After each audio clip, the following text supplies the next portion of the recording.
G'day peeps. Just a few words this morning regarding the image of what I said was God yesterday in the DMT trip. Somebody sent a comment in and said, does that mean now that you believe in God? So I thought I'd do a little bit of a discourse on that. In a word, no. I don't like to even use the word believe. It's unavoidable on many occasions, but I want to know. And how I'm going to know is by the acquisition of self-knowledge. I'm going to be experience something. And even when we experience something, there's no definitive way of assessing whether that was a reality. Okay, so I saw what seemed to me to be God reclining in the clouds. But you see, that was the first perception, because this is what we've been told in the Christian world, that God's in the sky. And we've all seen images and films of God in the sky. Usually, like a torso shot or reclining, and, big, long, flowing, enormous beard and hair and everything. And so, this thing never spoke to me.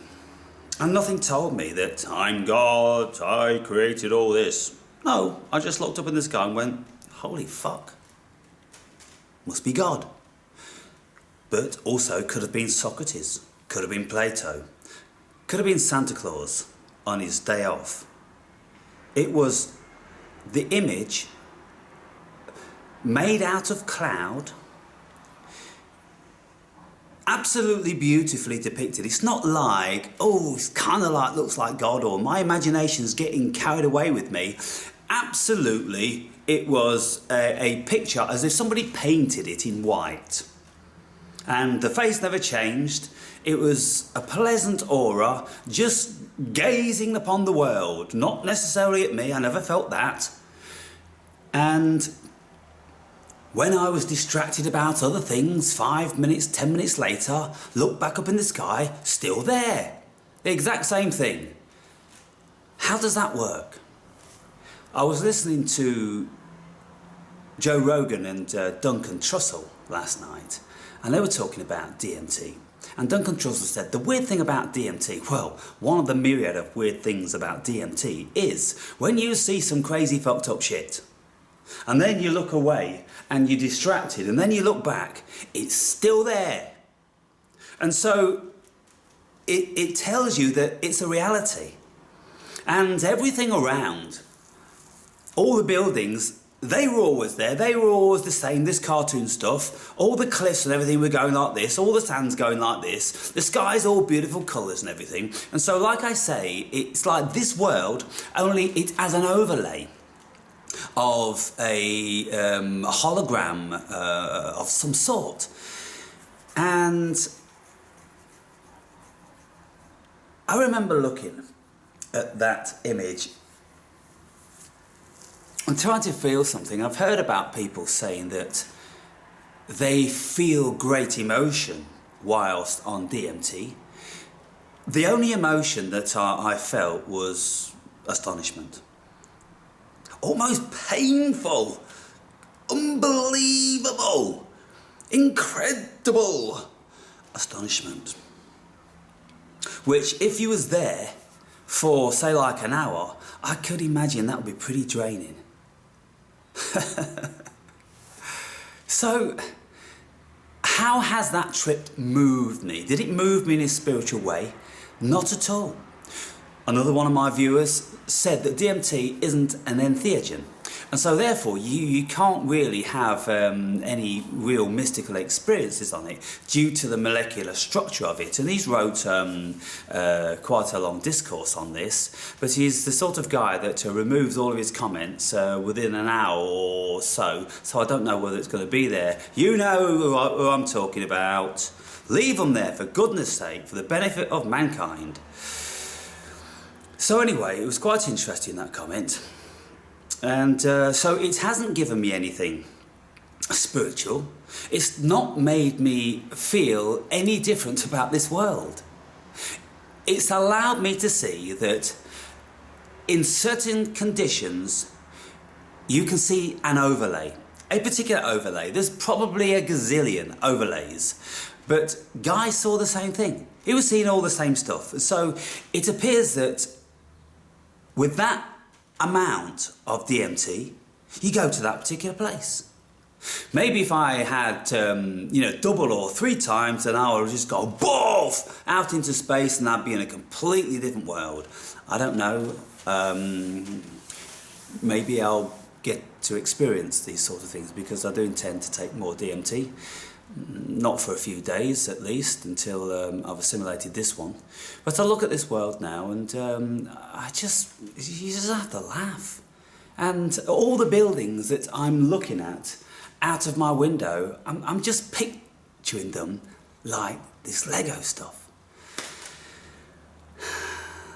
There's nothing you can make of it. I mean, it's pointless in trying, but of course the human mind does. But one thing that I could have some sort of a mini discourse on is how that so-called God thing has affected me. And I can say not in the slightest. I don't feel religious. I've not found God. I just saw something that, it was a bearded bloke made out of clouds, and like I say, it could have been Socrates, Plato, Santa Claus, or any other old bloke in the sky who was completely relaxed and content with himself. Kind of like with his legs crossed, and just like, reclining and looking out over the world. Content. And so it's really, really curious. So I've been looking on the internet for something which I could copy and paste to give you some level of indication, but there's just so much bullshit on the net. It's unbelievable. Stupid Photoshop pictures, and nothing, absolutely nothing came close to what I saw. And so I'll just leave it to your imagination. But one more time, if I can just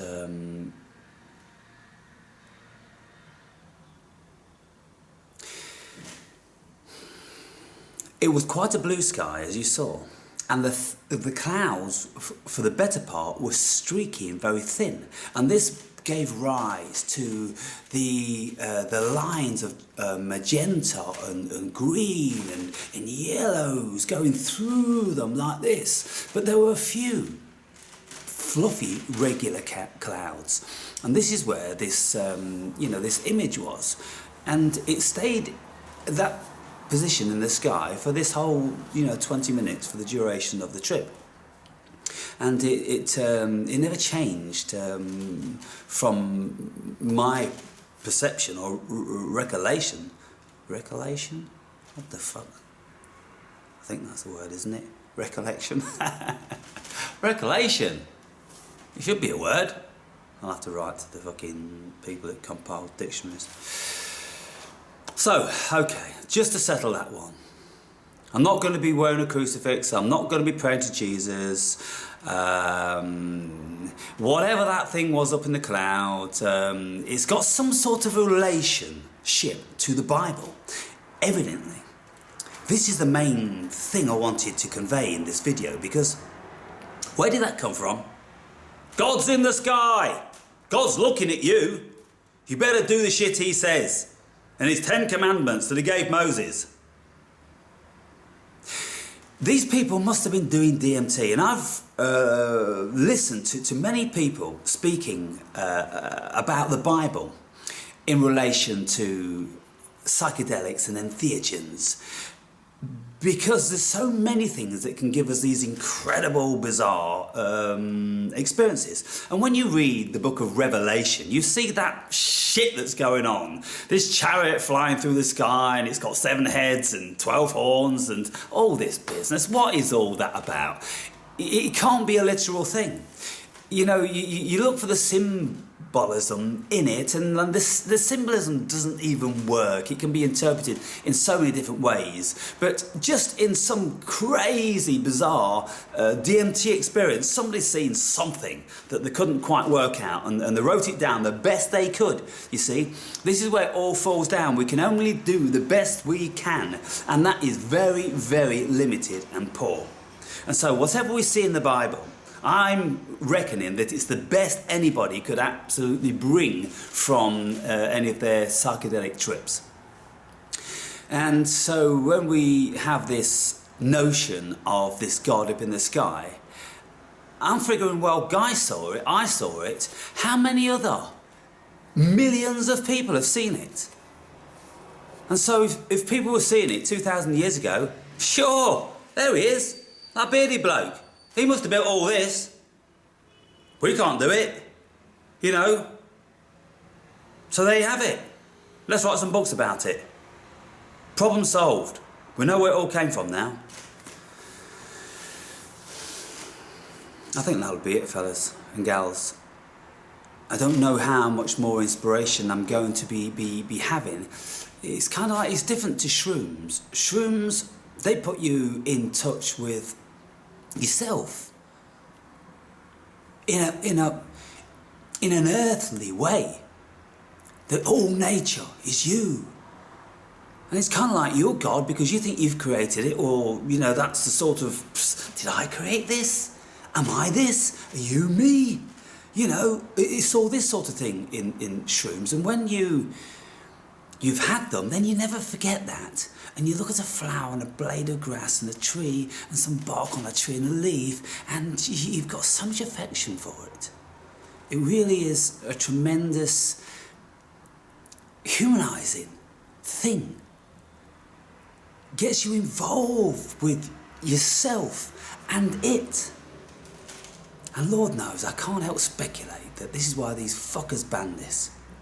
They want us involved in that bullshit out there, instead of the real stuff that gives you a connection and gives you values and beautiful emotions and love, respect, admiration, all of these marvellous attributes of the human being.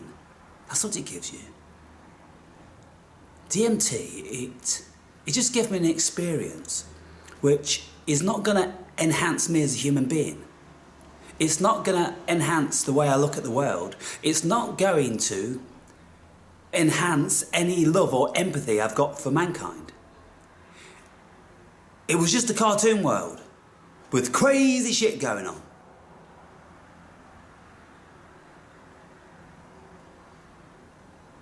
There you have it, baby.